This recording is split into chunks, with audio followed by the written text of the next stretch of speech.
اعتکاف۔ اعتکاف روزے کی عبادت کا منتہائی کمال ہے۔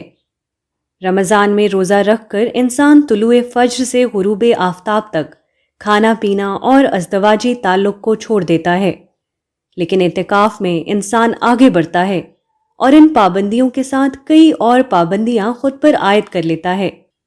اب انسان اپنا گھر والے اور کاروبار سمیت ساری دنیوی دلچسپیاں چھوڑ کر مسجد میں آ بیٹھتا ہے۔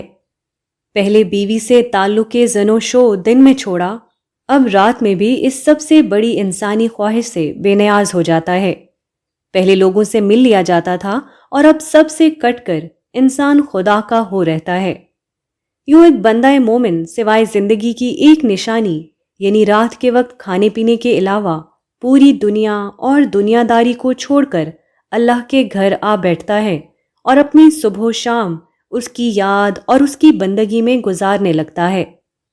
اعتکاف کی پابندیاں انسان کو احساس دلاتی ہیں کہ اللہ تعالیٰ کی عنایات اتنی زیادہ ہیں کہ حق یہی ہے کہ زندگی اسی طرح گزار دی جائے، مگر یہ اس کریم کا کرم ہے کہ اس نے اس عبادت کو لازم کیا اور نہ انسان کو مجبور کیا کہ وہ عام حالات میں اللہ کی رضا کے لیے اپنا کھانا پینا، بیوی بچے، ازدواجی تعلق اور کاروبار، سماجی تعلقات اور اسباب دنیا داری کو چھوڑ دے۔ اس کا مطالبہ بس اتنا ہے کہ ان سب میں رہو پر مجھے نہ بھولو۔ تم شادی کرو، گھر بناؤ، کاروبار اور ملازمت کرو، بیوی اور بچوں کی خوشیاں دیکھو، دنیا اور اس کی دلچسپیوں سے بھی بقدر ضرورت محظوظ ہو، مگر مجھے یاد رکھو، میری نافرمانی نہ کرو، اس لیے کہ یہ دنیا ہمیشہ رہنے کی جگہ نہیں۔